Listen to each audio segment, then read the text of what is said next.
आगे भगवान कहते हैं, युक्त कर्म फलम त्यक्त्वा शांतिमप्नोति नैष्टिकीं युक्त कामकारेण फले सक्तो निबध्यते।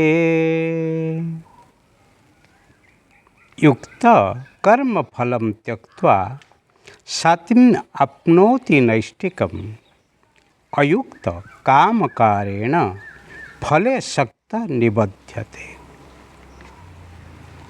भगवान यहाँ पर एक सुंदर तुलनात्मक बात करते हैं। युक्त निष्काम कर्मयोगी कर्म फलम त्यक्त्वा कर्म फल को परमेश्वर के अर्पण करके नैष्टिकीं शांतिम अपनोति भगवत प्राप्ति रूप शांति को ही प्राप्त होते हैं और अयुक्तः फले सक्तः कामकारेण निबध्यते। जो अयुक्त सकामी पुरुष होते हैं, फल में आसक्त हुआ कामना के द्वारा बनता है। यहाँ दो प्रकार व्यक्ति के बात भगवान करते हैं। युक्त जो परमात्मा के साथ जुड़ा हुआ है,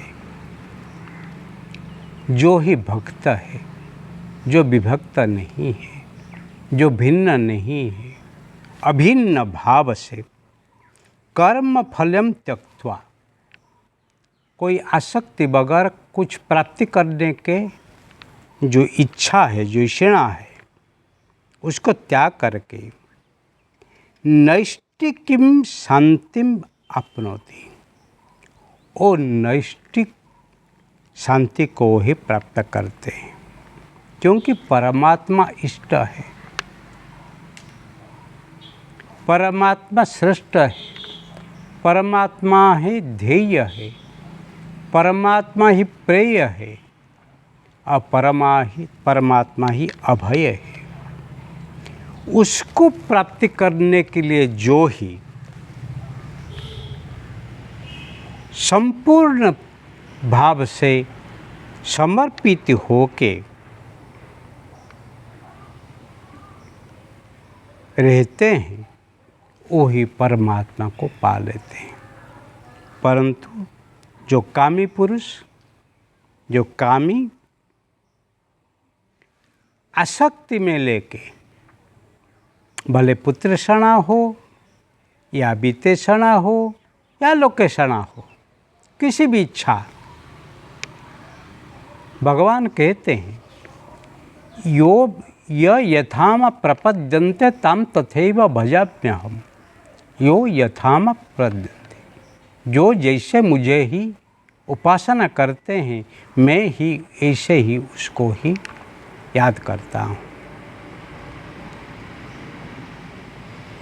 जो देवता होते हैं उनको उपासना किया जाता है, इष्ट देव है, इष्ट देवी है, परंतु जो परमात्मा है उनको उपासना करने का नहीं है, उनको ही कुछ मांगने का नहीं है, उनको पाने का है, उनको जानने का है और उनमें समय समाने का है, ऐसे भाव से। परंतु जो सकामी होते हैं, कोई आसक्ति रख के काम करते हैं, सो आसक्त से ही काम करते हैं, पर वो काम द्वारा ही वो बंधन में पड़ जाते हैं। जैसे ही एक रेशम के कीड़ा, उनका रेशम उनका पोता खुद का लाल से ही वो ही खोखा को बनाते हैं और फिर वो खोखा के अंदर वो ही बंधा जाता है। वही आसक्ति है, वो ही उनका बंधन है, वही उनका दुर्गति का ही कारण है। उसका मृत्यु उसी में होता है। इसलिए जीवन में ऐसे कर्म करो जो कर्म का श्रेय ही परमात्मा को दिया जाता है। क्योंकि मुखम करोति वाचालम पंगु लंघयति गिरि यत्कृपातमहं वंदे परमानंद माधव। जिसकी कृपा से वो सब कुछ कर्म संपन्न होता है, वही परमात्मा है, वो माधव है। उनको मैं ही सतत स्मरण करता हूँ, उनका सानिध्य में जाने का चाहता हूँ।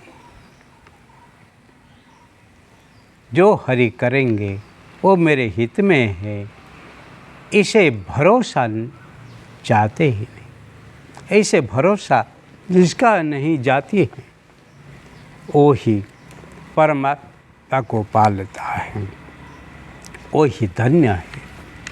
यहाँ पर कैसे ही एक आसक्त और एक निरासक्त संत कैसे जीवन जीते हैं, भगवान यहाँ तुलनात्मक बात करते हैं।